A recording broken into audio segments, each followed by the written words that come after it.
డాక్టర్ని అమర్యాదగా ట్రీట్ చేయకుండా మర్యాదగా మాట్లాడుతూనే నేను రికార్డ్ చేసుకుంటా సార్ అని ఒక మాట చెప్పేసి రికార్డ్ చేసుకోవడం తప్ప రైటా, చేసుకునే హక్కు ఉందా లేదా? Recording is not a data privacy issue అండి, when you are recording for a purpose. మీరు పైనుంచి దిగి వచ్చే దేవుళ్ళ మిమ్మల్ని ఎందుకు రికార్డ్ చేయకూడదు? ఏవైతే టెస్ట్ ఆల్రెడీ చేయించుకొని రిపోర్ట్లు పట్టుకొస్తాడో ఆ టెస్ట్లన్నీ మళ్ళీ వాళ్ళ హాస్పిటల్లో చేయించాల్సిందే అంటారు వాళ్ళు. ఒక మనిషికి 5-6 సార్ల కంటే జీవితకాలంలో ఎంఆర్ఐ చేయకూడదని నాడి చూసి 90% ప్రాబ్లం చెప్పగలిగేటోళ్ళు డాక్టర్.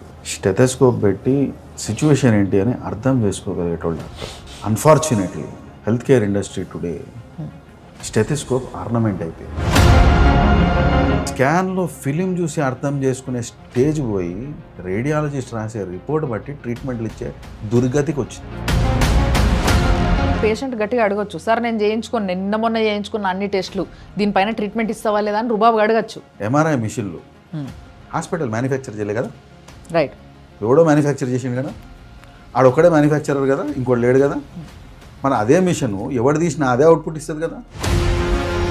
మరి ఏం డిఫరెన్స్ వస్తుంది బై? గట్టిగా అడగండి. ఒక వ్యక్తి నీళ్ళే తాగలేండి, నీళ్ళు తాగనందుకు మన ఒంట్లో వేడి వచ్చి నా బ్లడ్ ఉడుకు రక్తం అంటే అని అర్థం ఉందా? నీళ్ళు తాగితే అయిపోయేదానికి. మనుషులు ఏంటంటే సెల్ఫ్ బాడీ అసెస్మెంట్ అనేది మర్చిపోయింది. సిబిపి ఒక డయాగ్నోస్టిక్ సెంటర్లో, ఇంకో డయాగ్నోస్టిక్, అట్లా ఒక 2-3 డయాగ్నోస్టిక్ సెంటర్లో ఇమీడియట్గా వెళ్ళి బ్లడ్ ఇచ్చేసి వచ్చినాం అనుకోండి మనం. వీడో రిపోర్ట్, వాడో రిపోర్ట్, వాడో రిపోర్ట్, వాడో రిపోర్ట్. ఆ రిపోర్ట్లకు ఒకదానికి సంబంధం ఉండవు కొన్నిసార్లు. మందులకు ఎట్లాగైతే ఎక్స్పైరీ డేట్ ఉంటుందో మిషన్లకు కూడా ఎక్స్పైరీ డేట్ ఉంటుంది. మిషన్లు ఏ స్టేజ్లో ఉన్నాయి, అసలు ఆ మిషన్ రీడింగ్ కరెక్ట్గా ఇస్తుందా లేదా అనే అసెస్మెంట్ యంత్రాంగం లేదు మన దగ్గర. డయాగ్నోస్టిక్ మాఫియా తప్పించి వేరే కాన్సెప్ట్ లేదు ఇక్కడ. నాకు పైసలు రావాలి భయ్.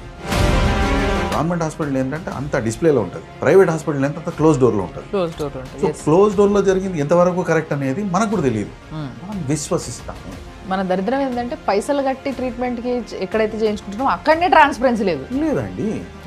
ఎందుకు లేదు అంటే మన పైసల మీద ఫోకస్ వచ్చేసింది కదా, ట్రీట్మెంట్ మీద ఫోకస్ లేదు. డాక్టర్లు బేసిక్గా రాగానే ఒక పేషెంట్ అడ్మిషన్కి వచ్చినాను ఇన్సూరెన్స్ ఉందా అని అడుగుతారు. ఎస్ సార్, అడగాల్సింది ఏంది, నీకు ఏం ఎలర్జీలని అడగాలి. ఇన్సూరెన్స్ ఉందా అని అడిగితే నువ్వు వాడిని ఎట్లా చూస్తున్నావు? నువ్వు ఒక వ్యాపారస్తుడు కస్టమర్ని చూసినట్టు చూస్తున్నావు, ఒక డాక్టర్ పేషెంట్ చూసినట్టు చూస్తున్నావు.